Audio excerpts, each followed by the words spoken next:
नमस्कार मंडळी, स्वागत आहे तुमचं आपल्या मराठी यूट्यूब चॅनलमध्ये, ज्याचं नाव आहे लाईफ सफर विथ प्रतीक्षा. तर आज आहे योग दिवस 21 जून.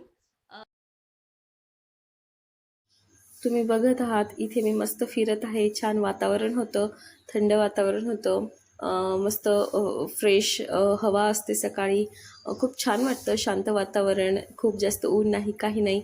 तर फिरायला खूप छान वाटतं. मी इथे मस्त 15-20 मिनटं फिरत असते. तर सकाळी फिरण्याचे काय महत्त्व आहे हे मी तुम्हाला सांगते. आपले जे शरीर आहे ते स्ट्रॉंग राहतं. नियमित चालल्याने शरीर निरोगी तसेच सक्रिय राहते. हृदयाचं जे आपलं आरोग्य आहे ते सुधारतं. जसं की रक्ताभिसरण आहे ते चांगले होते, ब्लड सर्क्युलेशन चांगलं होतं आणि आपलं जे हृदय आहे ते मजबूत बनते. ताजी वॉर्मअपमध्ये हात हलवण्याचे काय महत्त्व आहे हे मी तुम्हाला सांगते. रक्ताभिसरण यामुळे वाढते, जे की आपलं ब्लड सर्क्युलेशन आहे ते वाढतं. हात हलवल्याने शरीरातील रक्तप्रवाह वाढतो आणि स्नायूंना ऑक्सिजन जास्त प्रमाणात मिळतो.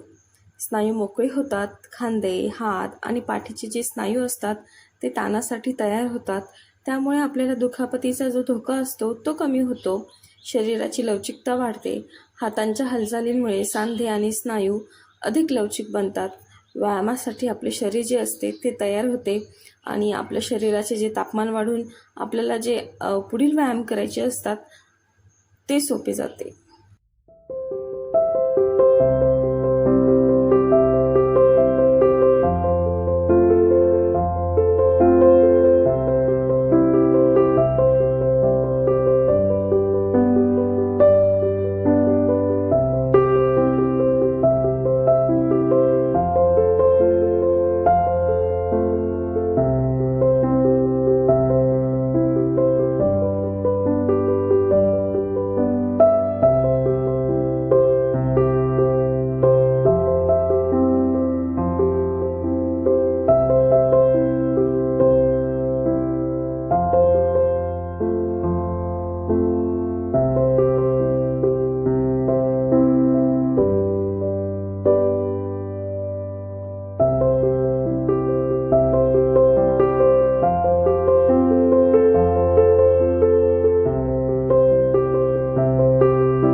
तर आजचा जो दिवस आहे हा योग दिन 2014 पासून आपण साजरा करतो.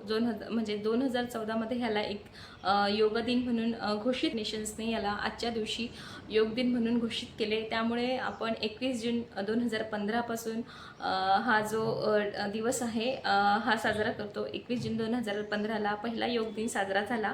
तर येस, याच्या मागचा हा सगळा म्हणजे इतिहास म्हणू शकतो किंवा हिस्ट्री म्हणू शकतो.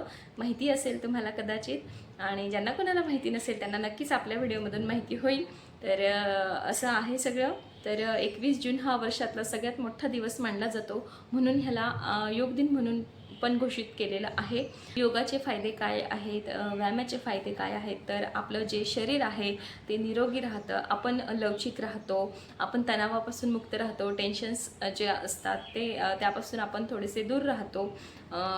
रोगप्रतिकारक शक्ती आपली वाढते.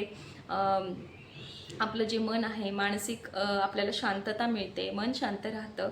तर व्यायामाचे अनेक फायदे आहेत. म्हणून म्हणते की व्यायाम हा आपण नक्कीच केला पाहिजे. आपलं डेली रुटीन आहे ते नक्कीच निरोगी व्यायामाने बनतं. तर येस आपण सगळ्यांनी व्यायाम हा केलाच पाहिजे. स्वतःसाठी आपण वेळ दिला पाहिजे. जसं की व्यायामाचे एवढे सगळे प्रकार आहेत आणि आपण सगळं जी धावपळ आहेत आजकाल जी लाईफ झालेली आहे ती खूप धकाधकीची झालेली आहे, धावपळीची झालेली आहे. तर एवढ्या सगळ्या याच्यामध्ये कोणी स्वतःला वेळ देत नाही. फक्त आपली कामं करायची, रोजचं ते उठायचं वगैरे आणि आपल्या कामाला जायचं, म्हणजे असंच असतं सगळ्यांचं. आणि स्वतःला वेळ कसा द्यायचा, तर मग हेच आपण सगळं स्वतःसाठी फॅमिलीसाठी करतो. तर स्वतःसाठी वेळ असाच द्यायला पाहिजे की आपण आपल्याकडे लक्ष द्यायला पाहिजे, शरीराकडे लक्ष द्यायला पाहिजे. आपल्याला कुठले म्हणजे जे आजार आहेत ते होऊ नये म्हणून येस हा व्यायाम केलाच पाहिजे. आपण निरोगी राहिलो तर आपण स्वतःसाठी किंवा फॅमिलीसाठी काही करू शकू. तर आजच्या व्हिडिओमधून हेच मी सांगेन तुम्हाला की स्वतःसाठी वेळ द्या. 10 ते 15 तास, 1 तास जसा तुम्हाला पॉसिबल होईल तसं तुम्ही स्वतःला वेळ द्या, व्यायाम करा आणि निरोगी राहा. एवढंच मी सांगेन. म्हणजे करा योग, रहा निरोग असं मी म्हणेन. आणि येस आजचा जो दिवस आहे तो खूप छान आहे. तर आज हाच आपल्याला संकल्प करायचा आहे की स्वतःला वेळ द्यायचा आहे. जे आपलं आरोग्य आहे ते आपल्याला निरोगी ठेवायचं असेल तर योग हा आपण केलाच पाहिजे, व्यायाम केलाच पाहिजे. तर येस नक्कीच हा संकल्प आपण आज करूया आणि स्वतःला निरोगी ठेवूया. आणि हा होता मंडळी आजचा दिवस, हा होता आजचा व्हिडिओ. आणि व्हिडिओ तुम्हाला कसा वाटला कमेंट करून मला नक्की कळवा. आजच्या व्हिडिओमध्ये मी व्यायामाचे प्रकार दाखवण्याचा प्रयत्न केलेला आहे आणि आय होप की व्हिडिओ तुम्हाला नक्की आवडेल. व्हिडिओ तुम्हाला आवडला असेल तर व्हिडिओला लाईक करा, शेअर करा आणि आपल्या लाईफ सफर विथ प्रतीक्षा या चॅनलला नक्की सबस्क्राईब करा. भेटूया परत अशाच एका नवीन व्हिडिओमध्ये. तोपर्यंत आनंदी राहा आणि शिकत राहा. Bye bye.